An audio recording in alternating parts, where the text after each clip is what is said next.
नमस्कार, मैं संदीप मजदूर का। हम बात कर रहे हैं टीपीए सीरीज। आप कहेंगे हाँ ये तो टीपीए के पीछे ही पड़ गया।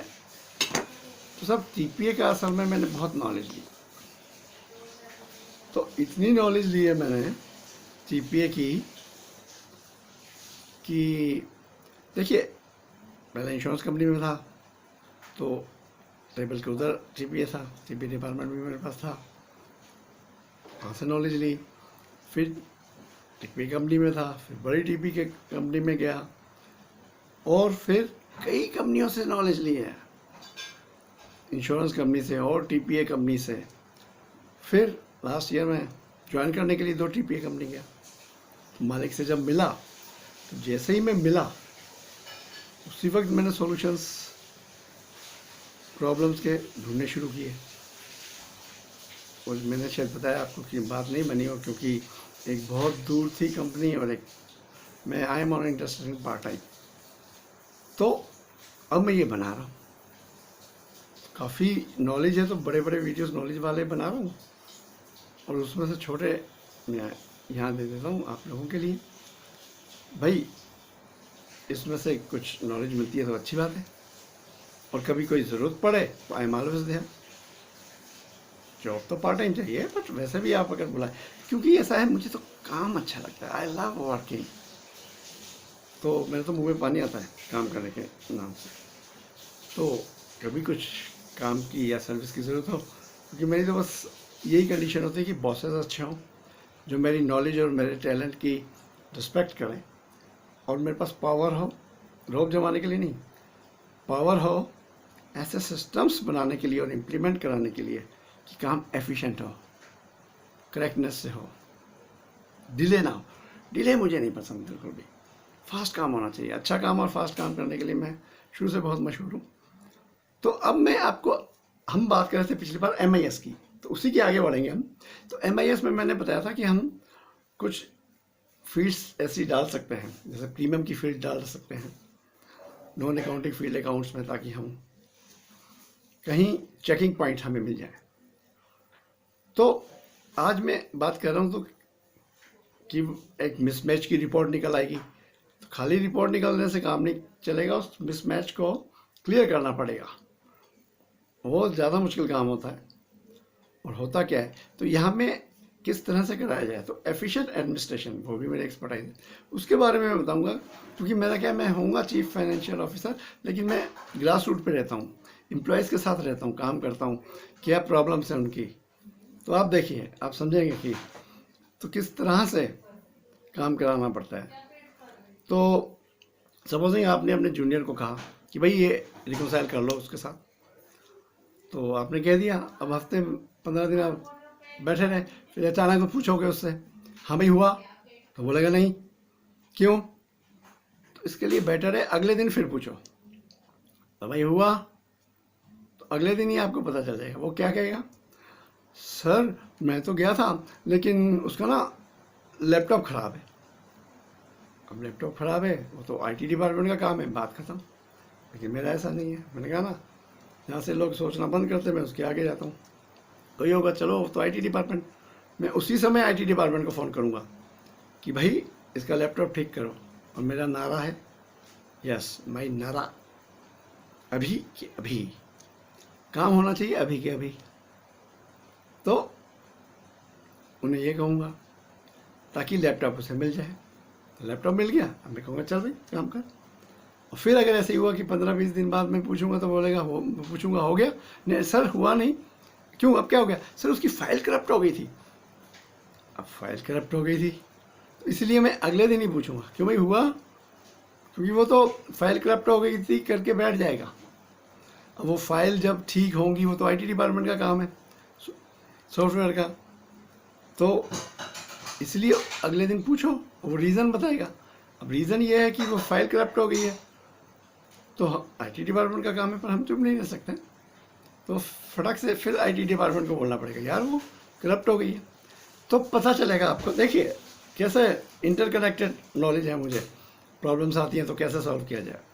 वो कहेगा सर वो असल में जो ठीक करता है, रिकवर करता है, उसकी पेमेंट नहीं हुई। इस बार हमने वो एडमिन वालों ने पेमेंट ही नहीं की।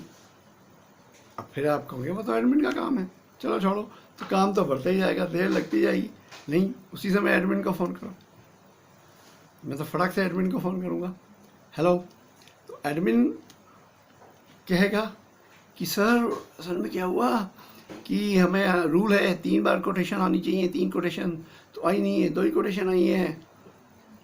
अब कब वो होगा, कब आएंगी? और ये तो एक मेरे सामने प्रॉब्लम आई है, ना जाने कितने लोग इसके कारण कितना काम डिले हो रहा होगा। तो एडमिन वालों को भी चाहिए फटाफट काम करें, तो मैं पीछा करता ही जाऊंगा। इवन कई बार तो क्या होता है, जैसे मेरा क्या है, दूसरे डिपार्टमेंट्स के हेड के साथ मेरा बड़ा अच्छा रैप होता है। उसका एक कारण है, एक तो मैं मशहूर हूँ अच्छा और फास्ट काम करने के लिए, दूसरा बहुत तगड़ी नॉलेज है एंड दे रिस्पेक्ट इट, और तीसरा yes I am celebrity in Harvard, और मेरी नेचर ही ऐसी है, बड़ा कोऑपरेटिव हूँ, एरोगेंस नहीं है, डाउन टू अर्थ हूँ, तो मिलजुल के रहते हैं। मैंने कहा ना, मैं अपनी टीम को तो मोटिवेट और इंस्पायर करता ही रहता हूँ, ट्रेन करता रहता हूँ। मेरी एफिशिएंसी देख के और दूसरे डिपार्टमेंट भी और एफिशिएंट हो जाते हैं और मोटिवेट होते हैं, इंस्पायर होते हैं। कभी उनको ज़रूरत होती है तो मैं फटाक से काम करता हूँ उनका, दे आल्सो हेल्प मी, तो मैं खुद चला जाता हूँ ज़रूरत पड़े तो, और फिर वो रिस्पेक्ट करते हैं। तो अब ईमेल करना ठीक है, ईमेल कल्चर अच्छा है। जनरली ये होता है, सर मैंने ईमेल किया था उन्होंने जवाब नहीं दिया, अरे उसके पास तो इतना मेल आए होंगे, तो बेटर है खुद जाओ अपने जूनियर्स को, वो नहीं भी जाएंगे तो भेजो, ज़रूरी नहीं वो जाएंगे, तो ये देखना पड़ता है, you have to follow up them. बिना अपने जूनियर्स का सेक्रेटरी बनना पड़ता है, कभी कभी उनको रिमाइंड करना पड़ता है, तो वो काम भी करना पड़ता है, करते हैं। नो ईगो है सर, मेरे में यही तो खूबी है कि मैं सिर्फ एक तो कंपनी का ख्याल करता हूँ, काम का ख्याल करता हूँ, कस्टमर्स का ख्याल करता हूँ। यस, हालांकि मेरा डिपार्टमेंट कस्टमर से कंसर्निंग ना हो, फिर भी अगर कस्टमर को सर्विस देनी है तो सबसे पहले वो काम, क्योंकि वो तो सबसे ज़रूरी है सर्विस सेक्टर में। और एम्प्लॉयज़ का ख्याल रखता हूँ, सीनियर का भी, स्पेशली जूनियर्स का, तभी वो हमेशा मेरे एक टीम वर्क में काम करते हैं और मेरे इंस्ट्रक्शंस फॉलो करने के लिए तैयार रहते हैं। उनको ट्रेन करता रहता हूँ, नॉलेज देता हूँ, इंस्पायर करता हूँ। तो और अपना ख्याल वो मैं चाहता हूँ कि मैं दे बहुत असर, तो ईगो है ही नहीं, सिर्फ काम। तो यही एटीट्यूड होना चाहिए। तो ये क्या होना चाहिए वो मैं बता रहा हूँ, मैं क्या करता हूँ, ताकि उससे सीख के आप कर सकते हैं। लेकिन उसके लिए आप तो जैसे आपको अच्छा काम और फास्ट काम करने की एक ललक होनी चाहिए, लस्ट जिसे कहते हैं, वो तो हर एक में नहीं होती। फिर दूसरी चीज़, नॉलेज बहुत तगड़ी होनी चाहिए। तो मुझे तो हर डिपार्टमेंट की नॉलेज है, अकाउंट्स की भी है, ऑडिट की भी है, कंप्यूटर की भी है, टीपीए की हर डिपार्टमेंट की है, और भी बहुत नॉलेज है, मैं लेता ही रहता हूँ। नॉलेज है ना, इला नॉलेज होनी चाहिए। क्या जैसी तो नहीं हो सकती किसी की, यस कि हर चीज़ की नॉलेज हो, बट होनी चाहिए। फिर हाँ, सेलिब्रिटी इन एडवर्ड, ये तो कोई हर कोई नहीं हो सकता, क्योंकि उसकी भी मुझे बहुत रिस्पेक्ट मिलती है, लोग रिस्पेक्ट करते हैं। और नेचर, मेरी नेचर ऐसी है, ऐसी नेचर तो बहुत कम मिलती है। और मैंने बार बार कहा है, टीपीए में सबसे ज़रूरी काम क्या है, एक और मैं बता रहा हूँ, जब एफिशिएंट एडमिनिस्ट्रेशन की बात चल रही है, तो कोऑर्डिनेशन। हेड ऑफिस में हर डिपार्टमेंट में आपस में जो कोऑर्डिनेशन होता है वो बहुत तगड़ा चाहिए, कोऑपरेशन। एंड हेड ऑफिस और ब्रांचेस में खाली ईमेल फाइट, ईमेल कल्चर से काम नहीं चलता, रैपो बना के रखने पड़ते हैं। तो ये बहुत ज़रूरी है टीपीए। टीपीए का ये बहुत ही यूनिक फीचर है कि आपको ये बहुत ज़रूरी चाहिए, coordination and cooperation between all departments. कहीं कम्युनिकेशन गैप नहीं होने चाहिए, क्योंकि कनेक्टेड है। मैंने बताया आपको, हर लेक्चर में मैं बता रहा हूँ आपको, इससे कनेक्टेड वो है। क्लेम सर्विस भी दूसरे डिपार्टमेंट से कनेक्टेड है।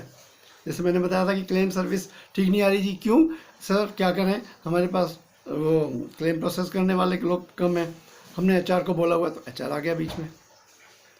तो डिफरेंट डिपार्टमेंट्स के कारण सर्विस में प्रॉब्लम हो सकती है, तो you have to be connected. तो इसके लिए हम जब पहले टीपी में था तो मैं उसके लिए 2-3 चीज़ें करता था। तो ये ध्यान रखना है हमने, एफिशिएंट एडमिनिस्ट्रेशन, पीछे पढ़ के काम को ख़त्म कराओ। You shall believe in getting the work done. Yes, that's important. Thank you.